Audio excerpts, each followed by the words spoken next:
This week in the enterprise security news, an adaptive response initiative, Azure networking, next generation AV, actionable network intelligence, Google Cloud buys a security company, cloud visibility, and finally, a company that defines the problem and the solution right on their website. And I'll give you a hint, they still got it wrong. Container security with a familiar face and deep web intelligence APIs. Then John and I will talk about network security architecture, all that and more on this episode of Enterprise Security Weekly. This is Security Weekly, for security professionals, by security professionals. Broadcasting live from G-Unit Studios in Rhode Island, it's the show where we talk security vendors and aren't afraid to name names. It's Enterprise Security Weekly. The teleprompter now has artificial intelligence, Doug, and updates itself. It's awesome. This week, and talk about them as it relates to enterprise security. You're going to do great. I think that people think that you and I talk like every day at night. You know, It's like, hey, what are you doing? It's kind of a bit of an exhausting week. And I think that we noticed that a little bit in the stories for this week as well. LogRhythm's Netmon Freemium delivers real-time network visibility to quickly identify emerging threats in your IT environment. Netmon Freemium is a free commercial-grade network forensics and traffic analytics solution. You can use Netmon Freemium's powerful capabilities to search against all observed network traffic, identify abnormal traffic patterns and application usage, and quickly analyze full packet captures. Take the first step towards real-time network visibility. Visit logRhythm.com/freemium to learn more and download it today. Are you worried about PCI compliance? Does your development team understand or care about security? Are you ready to face a breach of your customer's sensitive data? See the worst that can happen before it does. Black Hills Information Security can help you help management see the future. Email consulting@blackhillsinfosec.com to find out how a web application penetration test can mitigate the risk before you go live. Welcome to episode 62, 63 even. Plus 163 of Enterprise Security Weekly. It's September 27th, 2017. Actually, it's not the 20th. It is, in fact, the 27th, which is good. I'm your host, Paul Asadorian, broadcasting live from G-Unit Studios on the lines via Skype with a gigantic microphone in his camera. It's Mr. John Strand. I like this microphone. I see. You wanted the world to see your microphone. It's like awesome. It's like a blimp. It could be. Except you turned it off. I just did it. I liked it that much. So it's this monstrous mic. I'm actually at the kind of the technical heart of Black Hills Information Security this week, where our interns, systems administrators, and a bunch of our pen testers are. So that's kind of cool. That's awesome. Couple of quick announcements before we get started. Go to itpro.tv/enterprise security. Use the code ES30. Try it free for 7 days. Receive 30% off your monthly membership for the lifetime of your active subscription. Learn more about IT Pro TV's team solution. Get a free demo of their supervisor portal where you can have your employer buy you training and help you manage it, which I just think is fantastic. Great training from our fine friends at itpro.tv. Make sure you go to B-Sides Connecticut. That is if you can get a ticket, because they are in fact sold out. You can sponsor the event. You can get on a waiting list for the tickets. You can go see the incredible and amazing Doug White, who will be there representing Security Weekly, doing some trivia questions and recording some videos and hanging out at the booth. bsidect.org for more information. The security news this week, enterprise security news this week even, is just off the charts, John. It's off the charts. There's a lot to talk about, so I'm going to dig right into it. Signal Sciences has joined Splunk's initiative called the Adaptive Response Initiative. And you may think, what the hell is that? And actually, if you get into the article, and you don't have to read the whole thing, right kind of towards the top, Splunk launched the Adaptive Response Initiative to build a framework to speed up detection and remediation times across vendor solutions in the enterprise. Splunk's Adaptive Response action allows you to send an action to Signal Sciences to blacklist an IP based on correlation or manual search events. So that's pretty cool, I think. So I got a question on this Adaptive Response Initiative. Is this something that it's just Splunk on the SIM side, or do we have like ArcSight and other people coming into it as well? It sounded to me like you needed Splunk, and then Splunk has all these integrations where you can take actions based on analyzing Splunk. Well, that's cool. I mean, that's really, really, really neat. And that's one of the things we've been kind of talking about for a long time. But if you're running a SIM, that's what you want your SIM to be able to do. It's just I'm wondering how long it's going to be until we have like Logarithm and we have ArcSight coming up with their own initiatives to integrate with other products as well. So yeah, and I think they all do to a certain extent. I don't know how much the SIMs work together. That's kind of an interesting question. Like people do weird things too. And I'm sure you see it too. Like, oh, we get all the logs in this SIM, and then we funnel some of that data to the other SIM because it has some features that we like better for doing analysis. But the other SIM just collects all the data in our environment. So my SIMs have SIMs, yo. Yes, but I think the biggest we like reason SIM why so much that we put a SIM in your SIM. Got SIM in the SIM. And this is also cool because it's Signal Sciences, who is somebody that we've talked to on the show, and we really like what they're doing. So they are, in fact, a sponsor. Yes, good to disclose that as well. A sponsor. So really cool check technology. Them out. Yes. They've got a webcast coming up, too, with Zane Lackey, who's just awesome. It's going to be... Zane is, yeah. That's one of the things that's nice is our sponsors can actually come on the show and hang with us technically, which is always a good thing. Absolutely. Was it Microsoft's conference called Ignite? Yeah, Microsoft Ignite. So there's a lot of news surrounding Microsoft's Ignite conference. And Zscaler was there. And Zscaler enables the world's leading organizations to securely transform their networks and applications for mobile and cloud-first world. Interesting. There are words in that phrase. There are words. Lots of. So they do that through their products, which create fast, secure connections between users and applications regardless of device location or network. Their services are 100% cloud delivered and offer the simplicity, enhanced security, and improved user experience that traditional appliances are unable to match. That's like a whole bunch of marketing gobbledygook. There is, but regardless of the networks. So one of the things I welcome is the fact that since they work on all networks, maybe they'll work on Novell IPX networks. It's true. And Banyan Vines networks, Paul. I don't know if you remember that. Their talks seem to be more scalability and performance rather than necessarily security, optimizing Office 365 performance, and new services, features, and scenarios in Azure networking, which is kind of interesting because they tout themselves as a security company, but at Microsoft's Ignite, they were largely more operational focused. And not that that's bad. I mean, they could have a great and Zscaler is good stuff. I mean, we see a lot of our customers running it, but this is yet another one of those things. It's like, what the hell are they talking about here? Oh, yeah. Right. So SecureWorks wants you to use managed services for your next generation antivirus. I'm not sure how you... God, this is going to be so hard for me to say. Just give me a second here. You prepared some notes? Give me a minute. Give me a minute. Give me space. Give me some bourbon. I took back a bunch from DerbyCon, and now... All right. This is going to be weird, but I agree with SecureWorks on this. You got to prepare me for this. Good Lord. I need someone get me a drink. I am so sorry. No one was expecting that. But wow, I'm a little bit kind of choked up myself. And now it's going to be on the Twitters that John agrees with SecureWorks. But the reason why I would agree with this is because whenever you're talking about the next generation antivirus, it is such a pain in the ass to get those things tuned and to get them working in an environment properly. I mean, one of our favorite vendors out there is Red Canary, and they write on top of Carbon Black, and they pull data from that to basically make sense of it.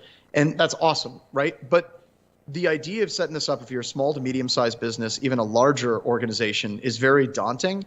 And why the hell not? Just hire in SecureWorks to come in and set this stuff up and let them manage it. And more importantly, when they do, if anything goes wrong, you as the security team, you have someone to blame. Because just to be honest, no, that's not a good reason. Next generation, I know. Blaming someone is a terrible reason to hire them. We hired them just in case the shit hit the fan. We could blame them. We got someone to blame. That's not a reason to go with a vendor. But I do agree that having someone to help set up these next generation endpoint security products isn't exactly the worst idea in the world. In fact, we're on an assessment this week. I can't remember. I think it was David. Who was the one that had where they basically called us out and they were able to find our callback for our C2 server? Oh, right. That was Dave. So David was on an assessment, and one of the managed security service providers actually was monitoring the endpoints. They got an alert coming back to one of our servers, and they notified the customer within a few minutes. And that's awesome. But the reason why they're that good is our customer is testing that MSSP, on a regular basis, and so are we. So they get better over time. So this is actually something I do, in fact, agree with. Wow.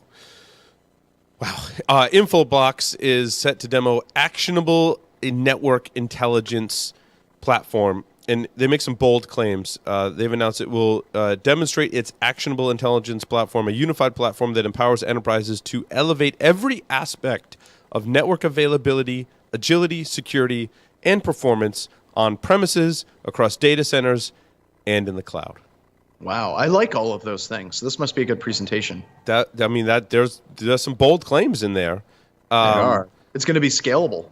Yes, that's scalable and is important. However, if you go to Infoblox,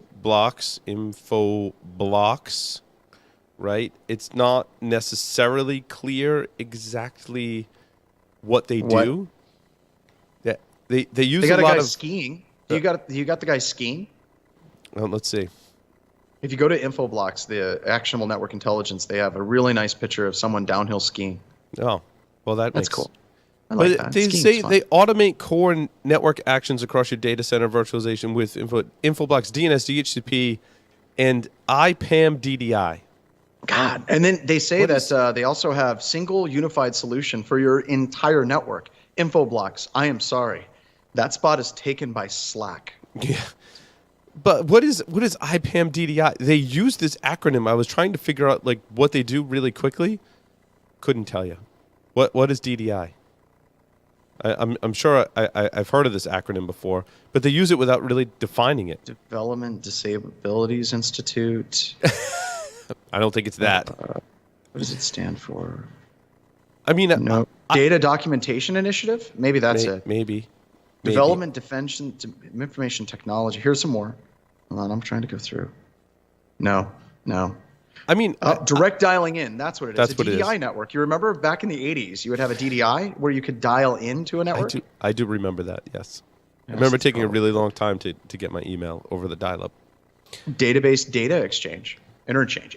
I mean, I get the DNS and DHCP because those are core services that if you monitor, there's a lot. Those are great sources for the things that they claim, right? I don't understand the other things they do. And we know what those things are. We know what those things are, yes. I could see someone watching this presentation. It's like DNS is a foundational internet technology used in every non-trivial IP-based transaction. If it's not working properly, internet transactions can grind to a halt. Well, yeah. Yeah. I mean, whatever. God, and you know what? This might be another one of those things that's just brilliant, and like it's just misrepresented. So hopefully it is a good product, and I've seen them at some shows. I just haven't done a briefing with them yet. If our listeners want to weigh in, or if anyone from Infoblox is listening, cringing right now, please write into the show because we will provide that information to our listeners.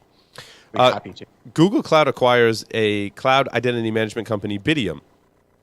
What puzzles me is that I thought Google already had like a single sign-on for cloud-based applications. It's called G Suite or your Google ID, and you can use that to authenticate to other things. Like Google has this. I'm not sure what they gain. There must have been some kind of gain if Google bought the They say it gains capabilities to help us deliver on our cloud identity vision. Our enterprise customers want a comprehensive solution for identity access management that works across their modern cloud and mobile environments. Maybe that's what they're doing. Is they help. I don't know. Maybe they just offer more authentication capabilities. Yeah, it lets them increase their capabilities for single sign-on authentication enough to buy them. Yeah, I don't know. But they allow you to provision, single sign-on, manage access, and deprovision. That's cool. Dude, I don't know. I'm seeing a lot of things that a lot of identity and access managers, management software suites do, and I'm not seeing anything specifically cool to this one that I haven't seen before. But this also goes back to, in all honesty, all joking aside, I'm sure that Google has their reasons. I mean, they're not dumb. They're Google. Right. But at the end of the day, this is one of those kind of shadow quiet things that it isn't the like new hotness that's showing up on the front pages of everything for single sign-on, two-factor authentication, and all that. But if it's not, it is absolutely something that every single one of our customers needs to have in their networks, and everybody that's listening needs to have that SSO, needs to have two-factor authentication, and they need to be able to tie that back to the user behavioral analytics. I don't care what the product is; they just need to have it in place. Ixia is extending cloud visibility across even more platforms. It doesn't get good to the last paragraph where they say they increase visibility to all software as a service solutions. It doesn't rely on specific features of a particular hypervisor or provider in order to function. It's worked with 20 companies on pre-validating their Cloud Lens product interoperability for security, application performance monitoring, and network performance monitoring tools. Just, you know what? Just once, I want to have a show where we have nothing but great stories for the week that make sense. I think that we've tried to do this, but it fails every single week. I think we have maybe one or two that we're like, this is perfect. This is exactly answering a question that needs to be answered. But that makes no sense, Paul. I mean, I think what Ixia is doing, because I have spoken with them. Because we like Ixia. We Ixia do. is a good product. I think Cloud Lens can actually grab the network traffic from AWS for Windows and Linux, Azure, Google Cloud, IBM Bluemix, and Alibaba Cloud. Alibaba, yeah. Alibaba. Okay, so that must be some virtual machine that you can provision up or a service that you can invoke that allows you to do that kind of tapping on cloud-based. But don't all of these vendors have the ability? I thought all of these vendors had that ability built in to actually kind of create the equivalent of a span port to basically send traffic off to something. But I think Ixia helps you manage it on-premise and in the cloud and pull that data back and stuff it into your security tools. Okay. Which is actually cool. I'm defending Ixia here. If that's what it does, that is really cool. I think that's neat. I think it's someone we need to talk to, John. Is basically what I'm saying. We've been trying to get someone on the show from Ixia for a while. Yeah. Just because we do like their products, we think they're shiny, and we'd like to play with them. Absolutely. Oh, so this is the one.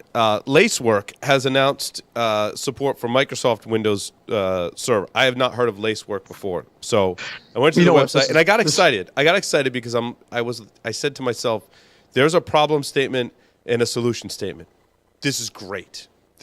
Awesome." After I read them, I was like, "But they're not really great problem statements or solution statements." So the problem is, find this. I'm going to pick this apart because I find it interesting. Go for it. Because there's good and bad here. The problem, security hasn't kept up with the velocity of the cloud. No, it hasn't. Nope. I agree with that. I think also that's a good problem statement. It's very succinct. It speaks to a problem that we have today, that security is not keeping up with the rapid developments that we've had in cloud. As security professionals, we get that. That first part of their problem statement, I think, is spot on. However, they go on to say, breaches are too frequent. We agree with that too. We do, but it's kind of generic. That's a weak. Yeah, that's a weak statement. It's like world hunger is bad. Yeah, it's too generic, and it doesn't really speak to the actual problems. Like, why are you having breaches in the first place? What are the causes of those breaches? And the fact that they're frequent, that's not really the issue with a breach. Like, one breach could be really bad. Equifax. So it's not the frequency of breaches that are bad. So that one I was kind of, incidents take too long to resolve.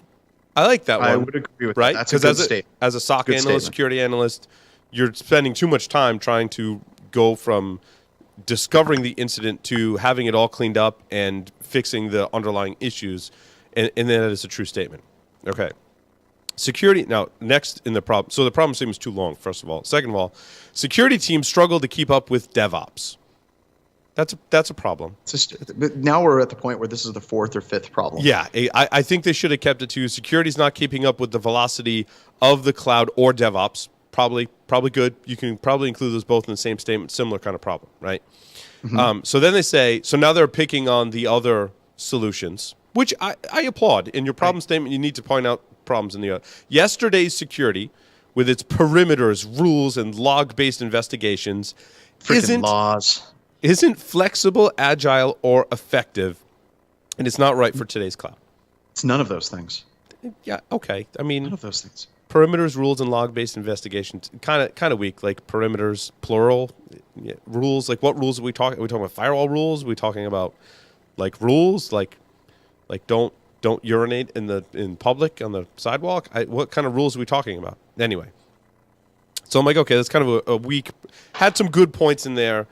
Overall, kind of weak. But now the solution. So their very next paragraph, which I like. They jumped right to the solution. They said that Lacework Polygraph, which is their product, approaches cloud security from a completely new direction. Now, here's the weak part of the problem statement. You're not going to say, oh, we solve this problem just like everyone else. Of course you approach it from a new direction. That's the whole point of your solution statement, is that it's a unique point of view on the problem. So they state that, which is, I mean, implied. Good for them, I guess. Yeah, implied. So then they say we use a deep temporal baseline to track cloud entities, behaviors, and connections. I don't know what that means. Do you know what that means, John? No. Deep temporal baseline to track cloud entities, behaviors, and connections. I was just thinking maybe it was like tempura. Like tempura. Like, yes. No, I know what temporal is. Shrimp tempura? That's pretty good. Yeah. Temporal tempura. Then it says we detect breaches and automate investigations without rules, policies, or logs. Wow. Okay. A lot of companies detect breaches. You haven't told me how. And also automated. You've told me that you automate investigations, and you told me what you don't do, that you do that without rules, policies, or logs. You don't tell me how you do it. Once we get to that point, we're now this is garbage. If you're like, yeah, we don't have policies, we don't have any rules, we don't have any logs, we're zero impact, zero touch. Now you're full of crap. They say they deliver exceptional protection at the velocity of cloud, which again doesn't really say anything. I mean, even if their next sentence said how they did it without rules, policies, or logs, okay. And now I want to apologize for Lacework for picking apart your website. I apologize for that, but lessons learned for our listeners and viewers about kind of dissecting and understanding what companies do in this space. And again, we'll state they could have a fantastic product. We just don't know how to decipher it yet. Yeah. So, in container security news, Capsulate has raised new funding. I believe, we cover this. We'll probably cover this announcement on Startup Security Weekly this week. They got a bunch of money from someone raising $6 million.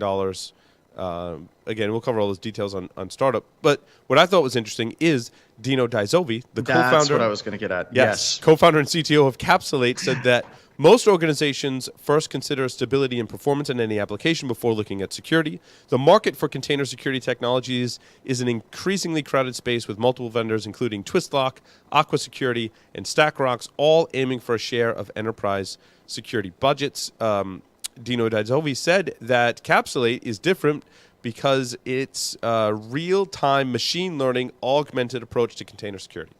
See, now, normally I would say that's a load of garbage and crap, but we know Dino Dizovi really, really, really well. He's been on the show, I believe. I think we had him on a few years back. Yeah, he's been on Paul's Security Weekly a long time ago. A couple of times. Also, he has a lot of experience in the area of creating backdoors and virtualization, kind of like virtualization rootkits. So this is clearly somebody who knows what he is doing. So this is definitely a company I would say watch very carefully. And clearly a marketing person wrote his... but real-time machine learning augmented approach to container security is not something I envision, saying. But, obviously I think they need and I love and respect Dino Dizovi, but I think they need a better differentiation statement, point of view on the problem that they are solving. And I'm certain we could get that by having Dino back on one of our shows. So. Absolutely. It's an interesting space to watch, which is why I bring it up. If your company is moving in the direction, as it should be, to container security or containers, you want to look at security. And, those are really the players right there that I know of: Capsulate, Twistlock, Aqua Security, and StackRox. And they all have a different point of view on the problem from what I understand, although I haven't delved into Aqua Security yet. And there's another one in there that Matt talked about, too. You can go back and listen to, I think, last week's episode. Okay. Flashpoint is digging into dark web with security intelligence API. There's a new API, version 4, provides access to Flashpoint's finished intelligence reports across a range of topics, including cybercrime, emerging malware, fraud, and looking at physical security-related issues, including violent extremism. V4 provides access to an aggregated collection of Flashpoint's deep and dark web conversations with the most secretive attackers on the internet.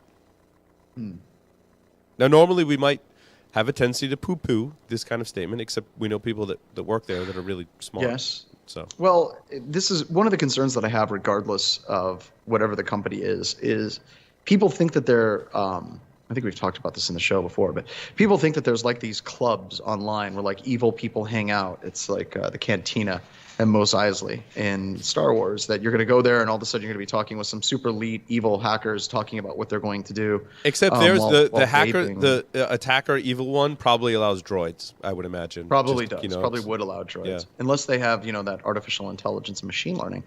But does this mean that there's not value? It depends on what you're trying to protect against.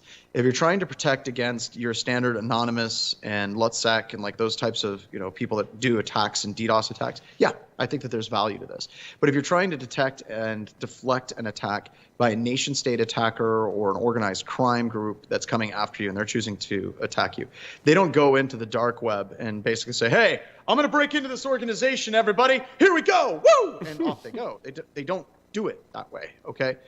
So it depends on what you're afraid of. If you're afraid of a targeted attacker, a little bit less useful. If you're afraid of like groups like Anonymous and LUTSEC coming after you, okay, cool. Then I would be all for this. But it depends on what your fear is, what you're trying to defend against, and what you think the actual threat actors are. Absolutely. Is that the news? That's the news. That's all the good news. That's all the only good news we have. That's true. This is true. So with that, we're going to take a short break. Come back and talk about network security architecture. Stay tuned.